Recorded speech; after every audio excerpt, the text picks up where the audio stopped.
కొట్టుకుంటాడు. ఏంటి అరాచకం? ఈ అరాచకానికి మీరు మా తమ్ముడు చెప్తూ కోడి కత్తి, నేనంట కోడి కత్తి ఎత్తుకొని హత్యా ప్రయత్నానికి పోయానంట. కోడి కత్తి నువ్వు చేసేది గొడ్డలి వేటు, మేము కోడి కత్తులు గులకరాళ్ళ. ఏ తమ్ముళ్ళు ఈ డ్రామాలు అర్థమైనాయో మీకు? మొన్న విజయవాడలో చూశారు గులకరాయి. కనపడిందా గులకరాయి? ఎవరన్నా చూశారా ఫోటోల్లో? కానీ కనపడిన గులకరాయి ఇక్కడ దెబ్బ తగిలిపోయింది ఈ సైడ్. దానికి బ్యాండేజ్ పెట్టేసుకున్నాడు. మా సునీత అనింది, డాక్టర్ గా చెప్తున్నా నువ్వు తీయకపోతే సెప్టిక్ పోతుంది, తీసేయమని చెప్పింది ఆవిడ. ఆ దెబ్బతో తీసేశాడు. ఏ తమ్ముడు ఈ డ్రామాలు చూడాలా? మనం చూడాలా అని మిమ్మల్ని అడుగుతున్నా. ఈ నాటకాలు చూడాలా అని అడుగుతున్నా. ఏంటి కుటుంబ గొడవ ఏంటి? వాళ్ళ ఆస్తుల పంపకాలు ఏంటి? వాళ్ళ మధ్య వీళ్ళు మాట్లాడుకోవడం ఏంటి? నేను అడుగుతున్నా. మనం చూశాను, ఆవిడేదో పసుపు చీర కట్టుకునింది, అది ఈయన కంప్లైంట్. ఆయన భార్య కూడా పసుపు గౌన్ వేసుకునింది. జగన్మోహన్ రెడ్డి భార్య పసుపు గౌన్ వేసుకుని అంటే ఆవిడ కూడా తెలుగుదేశం పార్టీయే. రేపు ఎల్లుండో ఆవిడ కూడా కట్టి. అంటే మనిషి హద్దులు మేరితే ఏమవుతుందో మీరంతా ఒక్కసారి గుర్తుపెట్టుకోవాల్సిన అవసరం ఉంది. హోందాతనం లేకపోతే ఇలాంటివన్నీ వస్తాయి. ఒక వ్యక్తి నేను ఏం చేసినా జరిగిపోతుందనుకుంటే ప్రమాదంలో పడతాం. అదే మన రాష్ట్రంలో జరిగింది. అదే నా బాధ, నా ఆవేదన. మమ్మల్ని తిట్టినప్పుడు మీరు అనుకున్నారు ఏదో ఆయన తిడుతున్నాళ్లే మాకేంటని. మీరు పడిన బాధలు 5 ఏళ్లు నరక యాతన అనుభవించారు, అవకాశాలు పోగొట్టుకున్నారు. కడాన మీ పిల్లలంతా కూడా జే బ్రాండ్ వల్ల, లిక్కర్ వల్ల దెబ్బతిన్నారు, గంజాయి వల్ల. ఈరోజు రాష్ట్రమే సర్వనాశనం అయిపోయింది. డ్రగ్స్ వచ్చాయి, దీనివల్ల నేరాలు ఘోరాలు పెరిగాయి, చాలా సమస్యలు వచ్చాయి. ఇంకా నేను చెప్పుకుంటూ పోతే ఏం జరిగిందని ఇంకొక 5 ఏళ్లు చెప్పాల్సి వస్తుంది. కానీ అవన్నీ చెప్పుకుంటే బాధలు తప్ప దానికి పరిష్కార మార్గం లేదు. కానీ ఒకటే హామీ ఇస్తున్నాం. నేను ఒకటే మీ అందరికీ హామీ ఇచ్చేది, నా సమర్థత పైన మీకు నమ్మకం ఉందా లేదా అని మిమ్మల్ని అడుగుతున్నా. గతంలో చేసి చూపించానా లేదా అని మిమ్మల్ని అడుగుతున్నా. దానికి నమూనా హైదరాబాద్ అవునా కాదా అని అడుగుతున్నా. దానికి నమూనా రాష్ట్రంలో జరిగిన అభివృద్ధి అవునా కాదా అని అడుగుతున్నా. దానికి నమూనా ఈరోజు ఆంధ్రప్రదేశ్ లో పుట్టిన పిల్లలు ప్రపంచం అంతా పోయి ఉద్యోగాలు చేస్తున్నారు, అవునా కాదా అని అడుగుతున్నా. ఇప్పుడు కూడా ఒకటే చెప్తున్నా, నాకేం కోరికలు లేవు.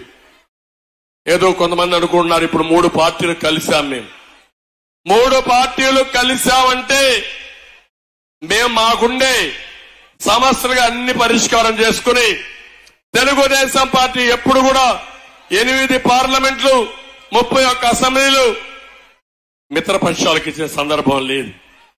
జన సైనికులు, జనసేన అధినేత రాజీపడి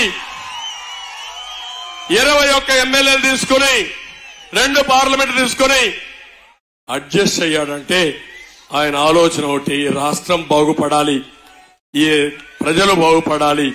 దుర్మార్గుడు నాశనం చేసేశాడు, మళ్ళా నాశనం అయిపోతే మనకు కూడా ఏమాత్రం గౌరవం ఉండదని తగ్గి ఆయన కూడా ముందుకొచ్చారు. బీజేపీ జాతీయ స్థాయిలో ఉన్న 10 అసెంబ్లీ సీట్లు, 6 పార్లమెంటు సీట్లు తీసుకుని వాళ్లు కూడా ఈ రాష్ట్రాన్ని కాపాడుదామని వచ్చినప్పుడు మేము ఒకటే ఆలోచించాం. మళ్లీ కేంద్రంలో నరేంద్ర మోడీ గారు ప్రధానమంత్రి అవుతున్నారా లేదా? ఎవరికైనా అనుమానం ఉందా? కేంద్రంలో ఎన్డీఏ ప్రభుత్వం వస్తా ఉంది, అవునా కాదా? నేను అడుగుతున్నా ఇప్పుడు జగన్మోహన్ రెడ్డి, నువ్వు కాంగ్రెస్ తో ఉండంటావు, బీజేపీతో ఉండంటావు, ఎవరికి సపోర్ట్ చేస్తావు నువ్వు? మేం పొత్తు ఉన్నాం.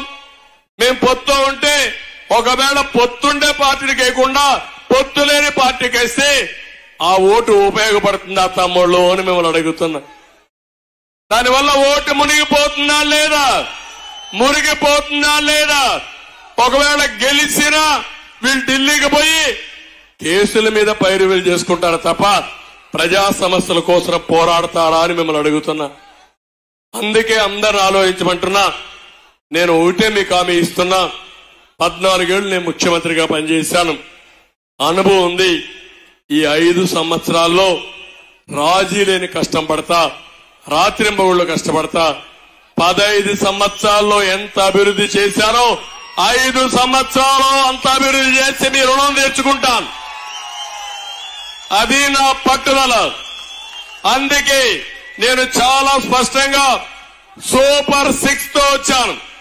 ఈ రోజు కూడా మాట్లాడుతాను. నువ్వు ఎట్టిస్తావు అంటాడు. నేను ఎట్టిస్తాను, నీకెందుకు? నేను ఇస్తా.